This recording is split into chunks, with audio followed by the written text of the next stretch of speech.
What's up, fellas? In today's video, the second of today's videos, we talked about Blake Griffin earlier, and now we're going to be talking about his former teammate, Andre Drummond. And ultimately, this is just an explanation of why Andre Drummond is not getting a trade machine video. I know that we love the NBA trade machine videos. I love them. It's probably one of my favorite things that we do on this channel. But Andre Drummond is not someone that's going to be included in a trade machine video, and we're going to get into why in this video. But quickly before we get started, if you enjoy content like this, then consider subscribing. I upload twice a day, every single day on this channel, so it's the most consistent NBA content on YouTube. And if you're new here, by the way, what's up? My name is Tucker. You can also leave a like rating on the video as well, and check me out at various socials at the bottom of the screen and a link tree down in the description below. With all those things said, let's go ahead and get started and talk about Andre Drummond. So Andre Drummond is a fine player. This is a guy that has averaged, a minimum of like 15 and 13 for basically his entire career. Really good rebounder, can score in the paint. Is that it? Yeah, that's okay. Yeah, that's about it of the list of things that Andre Drummond does really well. Has improved the free throw shooting, but just he's a very specialized player, and it took a lot of people a significant amount of time to figure that out. And now the entire league knows. The entire league is aware that Andre Drummond is fine. He's a body, but he's not someone that needs to be making A, as much money as he does, considering the center market, and B, someone that you need to really be planning things around. Andre Drummond is a guy that's there. He's not someone that you necessarily, plan things around for your franchise. And now the Cleveland Cavaliers have just kind of sat Andre Drummond on the bench. They said, we don't want you to get hurt. We've got a couple of weeks here until the trade deadline. Let's see if we can figure something out. We've got Jared Allen. We've got Larry Nance. We've got all these other things. We're going to focus on those guys because we're a young team. You're not necessarily a young player anymore. We'll kind of figure out what to do with you. And for a lot of people, they're thinking, oh, it's Andre Drummond. It's a big-ish name. This is cool. There's going to be a trade happening. Let's keep in mind that this is what Andre Drummond got traded for last year. There were all these trade rumors swirling. We were all excited about who's going to go where. Andre Drummond was part of that. And then he got traded for basically nothing. And people were like, wait, what's happening? Well, what happened was Detroit thought so little of Andre Drummond that they accepted this trade package in exchange for someone that statistically should have gotten a lot more, because they didn't want to risk him opting into his player option for the following season and having to pay him. And ultimately they were correct. He did opt in. And now Cleveland is trying to do the same thing. They're trying to get out from under the money. And I know it's such a weird thing to think about because the reputation of Andre Drummond in the past has been significantly higher than this, but the value that he provides is basically just an expiring contract, a significant expiring contract, and one that can be a bit difficult to find a trade partner for because he's not someone that people are excited about paying whatever it is, $28 million. And you have to match those salaries. He doesn't fit in the Celtics trade exception, and you have to send back at least like 22, 23 in exchange back to Cleveland, which is why I'm finding it a little bit odd that people were excited about the possibility of an Andre Drummond trade, because I think it is significantly more likely that we end up with either a trade that is insignificant, like basically what we got last year, a second round pick, or a straight up buyout of Andre Drummond. I know that a team like the Raptors is apparently interested, but that report to me felt like a bit of a desperate attempt by Cleveland to kind of drum up interest in Andre Drummond. Wow. And make people think that, hey, if you guys want Andre Drummond, you got to get in now.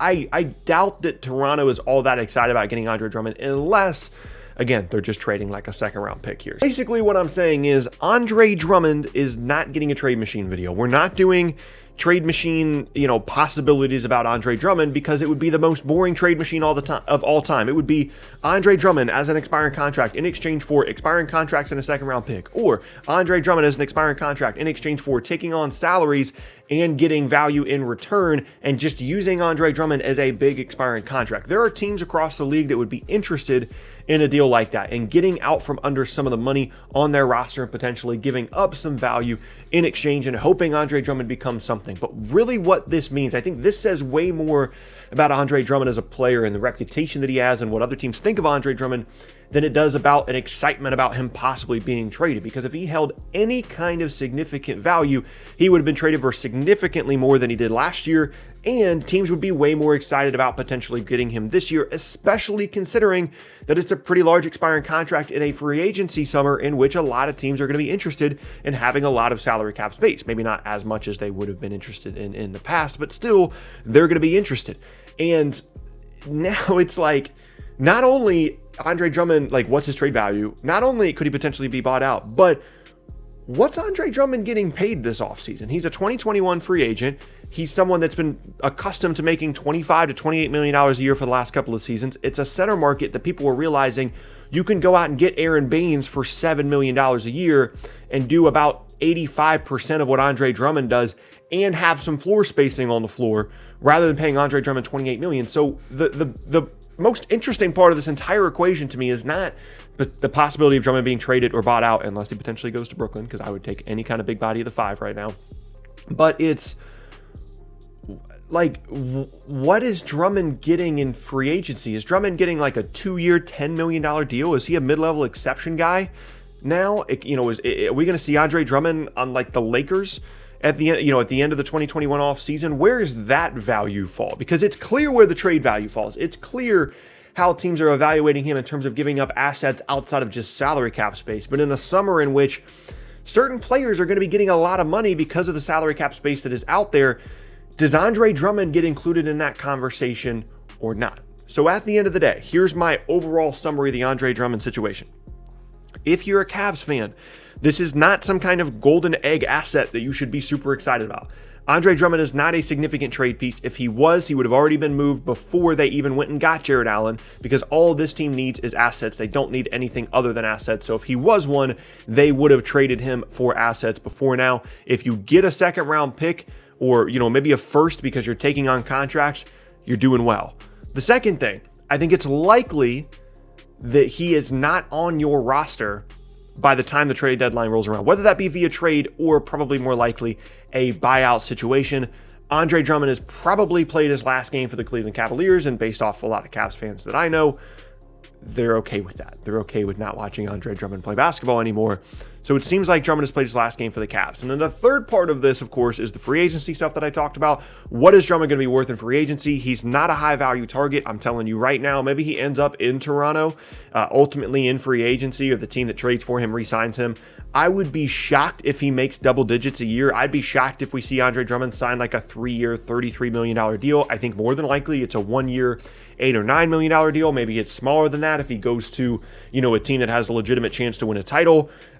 Maybe it's like 2 years, 15, but I think it's unlikely that he has any kind of significant value in the free agency market, which is evidenced by the limited value that he has in the trade market. I'm interested down in the comment section below if any fan base, I'm positive that we have a member of every single fan base that watches these videos. Are any of you excited about the possibility of bringing in Andre Drummond? Is there a Mavs fan out there that's like, you know what? All KP does is he just spots up. We need a big man. We need a guy that's going to roll to the rim all the time. Are Mavs fans really excited about bringing Andre Drummond in? Let me know down in the comment section below. If you're a Toronto fan, you're thinking, you know what? Our 5-spot rotation has definitely been an issue at times this season.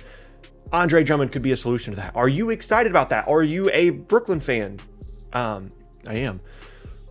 I only want Andre Drummond as a buyout player because it's not possible for them to get him as a, contract player, as in a trade, because the contracts are so big.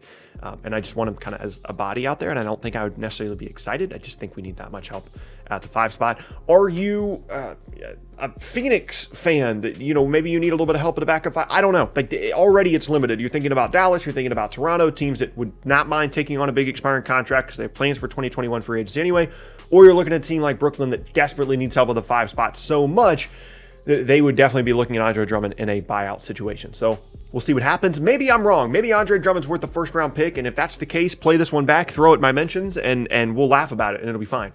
But I'm pretty confident that Andre Drummond is an expiring contracts and 2nd round pick worth player in a trade. And then of course in free agency, we'll have to kind of wait and see. But that is going to be the end of today's rather spirited Andre Drummond video. I didn't expect to get this excited about talking about Andre Drummond, but that's going to be the end of it. If you missed the first video of the day today, we talked about some Blake Griffin stuff, Andre Drummond's former teammate, talking about possible trade scenarios for him and kind of the difficulties that situation presents there in Detroit. So if you missed that, then be sure to check out that video. You can also check out other videos from me on the channel as a whole. You can sub to the channel if you're looking for consistent NBA content, like the videos, and check me out at various socials at the bottom of the screen. With all those things said, once again, my name is Tucker. Hope you guys have a fantastic rest of your day. Hope you enjoyed the video, and I will see you all next time.